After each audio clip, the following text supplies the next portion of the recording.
to the conversation with Mona Watekar here at Edison Times Consulting. We are going to Denver 2025 experience and with me, I have Mona Watekar. We're going to discuss her experience at the SAFE Summit. So just before we go into that, so let me introduce myself and I'll introduce Mona. So I'm Agile Coach at Edison Times Consulting and founder and owner of Edison Times Consulting, and where we help you with your Agile transformation journey and to get Agile certifications and transform your teams from waterfall to Agile. So with me, I have Mona Watekar. Mona Watekar, welcome to this conversation. Do you want to introduce yourself or talk a little bit about yourself? Thank you, Vivek, for having me. I am happy to be here and share some insights and experiences from the SAFE Summit, which earlier, a couple months ago, I got an opportunity to attend. Okay, great, great. So, what were the dates of this SAFE Summit Denver?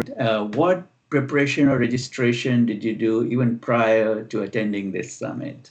So, SAFE Summit that was held in September from 8th to 11th in Denver, Colorado. I attended a 2-day event and preparation started well in advance. I registered through the official SAFE Summit portal and I booked sessions aligned to my role, and I planned the networking opportunities accordingly. I also reviewed the agenda. There were multiple workshops. So I reviewed the agenda to prioritize the workshops, and there were keynote sessions at the beginning of the event each day, which I thought added most value, and all of the attendees could join the keynote sessions. And there were some lightning talks as well, the 5-minute lightning talks. So they were great to listen to and learn from.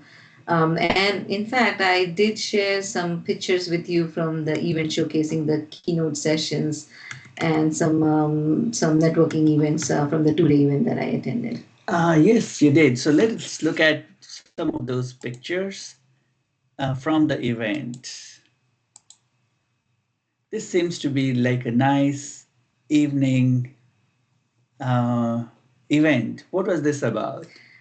So yeah, this was a very beautiful evening at Denver, Colorado, and each day, so we had a sip and stroll event, mostly the networking event, but this particularly was at the end of the 2-day, where we got to meet with multiple peers from various companies, and a very nice way to interact with and share experiences and learn as a part of this networking event.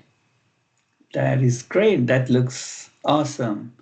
And let me just walk through some of the other pictures that you shared with me. So this looks like to be one of the key events, keynote speaker events. Yes, yeah, that was the master of the ceremonies. Yeah. Okay. And what is this? That's a guide or? This was yes, it was the Safe Careers snapshot that she presented, and that was a barcode we could go and look at.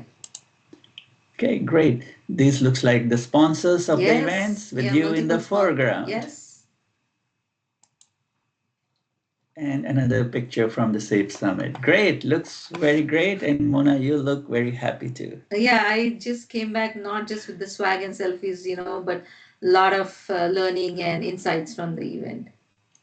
Great, awesome.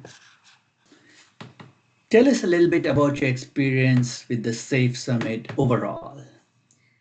Like I said, it was very, very insightful. It brought together like a global community of agile practitioners, thought leaders, and transformation experts. So I thought it was like a perfect mix of keynote sessions, deep dive workshops, and networking, multiple networking opportunities. And I particularly valued the chance to learn about emerging trends, AI driven agility, and practical case studies from organizations that have scaled successfully. The energy in the summit, I tell you, was incredible. everyone was so focused on continuous improvement and sharing the real world insights. And beyond the sessions, I had an opportunity to join some roundtable discussions. And I'll name a few workshops that I did attend during those 2 day event. It was more on understanding a product, the leadership multiplier, coaching leaders with tools and rhythm, and product centric transformation, riding AI tsunami, and many more. So basically, I had, and I'm glad I had a chance to connect with peers, exchange ideas.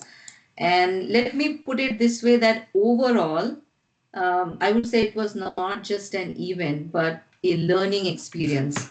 That made me think that why agility matters in today's fast changing world. Okay. Awesome. That is awesome. So, what were your key takeaways from the sessions? Now that you're back to work, what will you do differently, and how will it change your outlook and your way of working back in office? So one of my biggest takeaway from Safe Summit is the emphasis on agile driven agility and how organizations are leveraging automation to improve predictability and flow. What I felt was different this year, that there was focus on real world case studies, as I mentioned earlier, from various companies, and sharing how successfully scale agility across complex environments for those companies. So, hearing their challenges and solutions give a fresh perspective on how transformation is just not about frameworks, but about culture and leadership buy-ins. And coming back to work, my outlook has shifted towards data-driven decision makings and continuous learning. So it's exciting. That is awesome. That is good to know. And then, so moving forward, what was, just tell us about your prior interest in agile, interest in project management, agile project management, and your experience with, any transformations and, moving of teams and programs from waterfall to agile. What has been your experience and interest in this domain? Sure.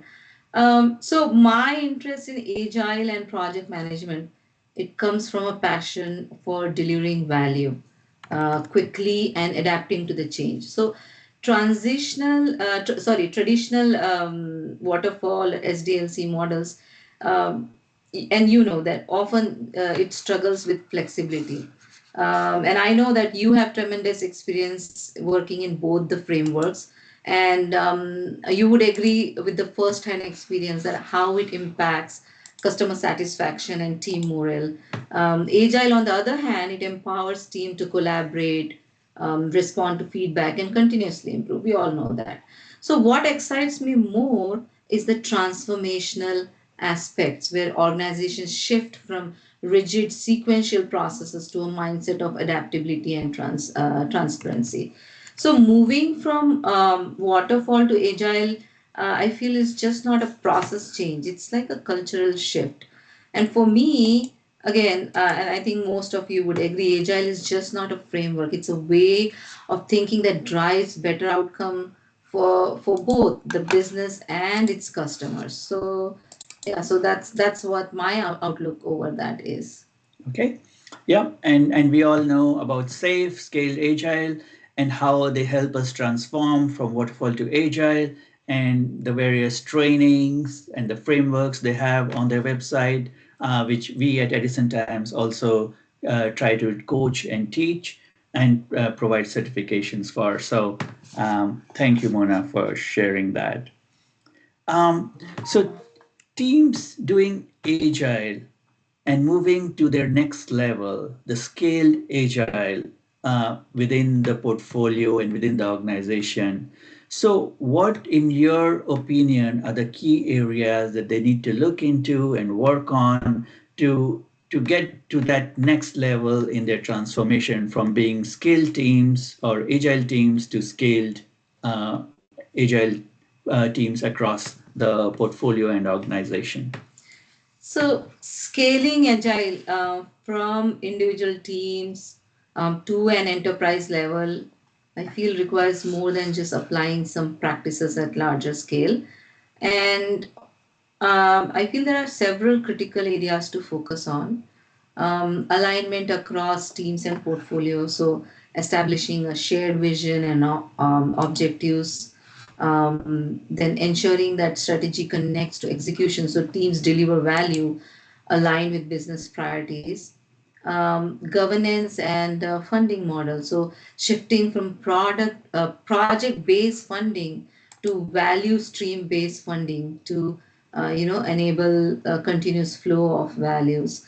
And also, I feel like another critical area would be, or few other critical areas would be roles and responsibilities. So defining new roles, be it release train engineers, solution train engineers, or business owners to manage coordination at scale.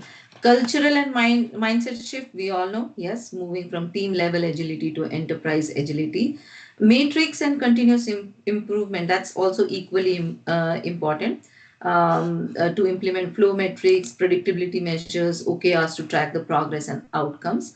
And of course, technology and tooling to invest in tools that support visibility across multiple teams at enterprise level.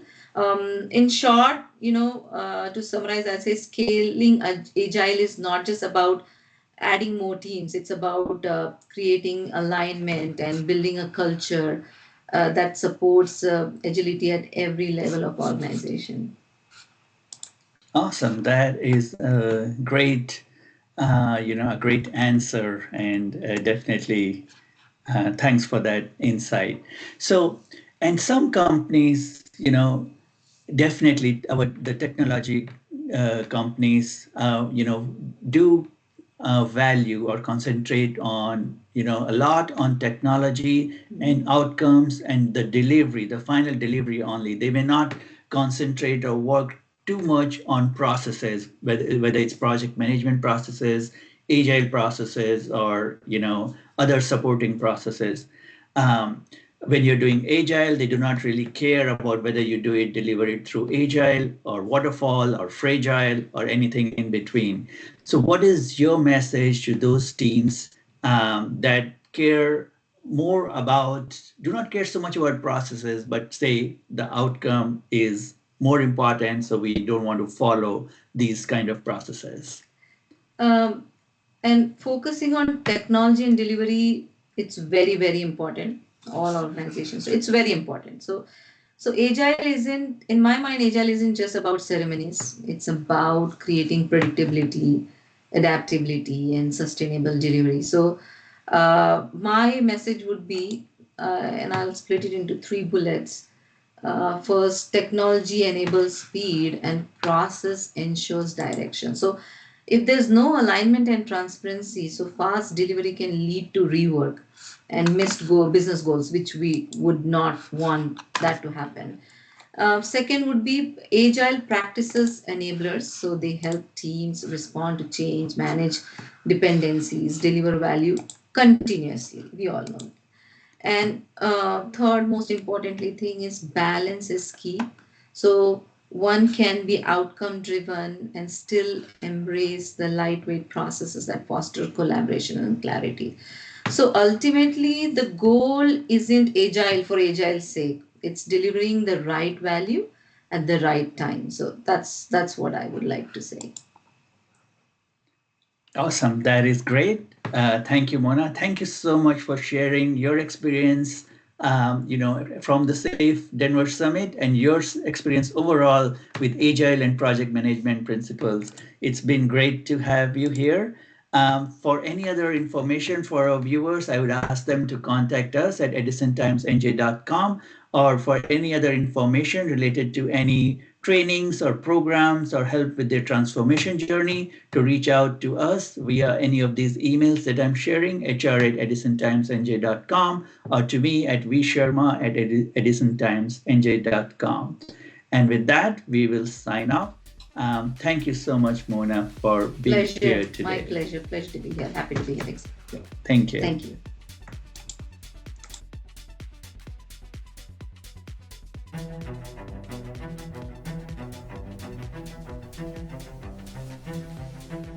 The United States has reached an inflection point. The foundation of American power, its industrial capacity, technological leadership, and economic resilience have been eroded by decades of offshoring, strategic foreign competition, and short-term policymaking. The system that we built, both in its policy foundation, in its business model, and its physical hardware, is at its end of useful life and needs to be reimagined. In the history of human civilization, we've produced roughly 700 million tons of copper. From today, over the next 20 to 25 years, just to maintain 3% GDP growth globally, we need another 700 million tons of copper production. So from our perspective, though, at the end of the day, what we're looking at with the defense sector, the ideal solution would be robust commercial production of minerals that serves both the commercial sector and the defense sector. In infrastructure projects, China has their hands in 78 ports in Africa. That's not by accident. That's a country that's thinking about long-term goals, right? It's developing energy, it's developing mines, it's building infrastructure. And I think everybody needs to take a deep breath and look at what's at stake if we don't get permitting reform done.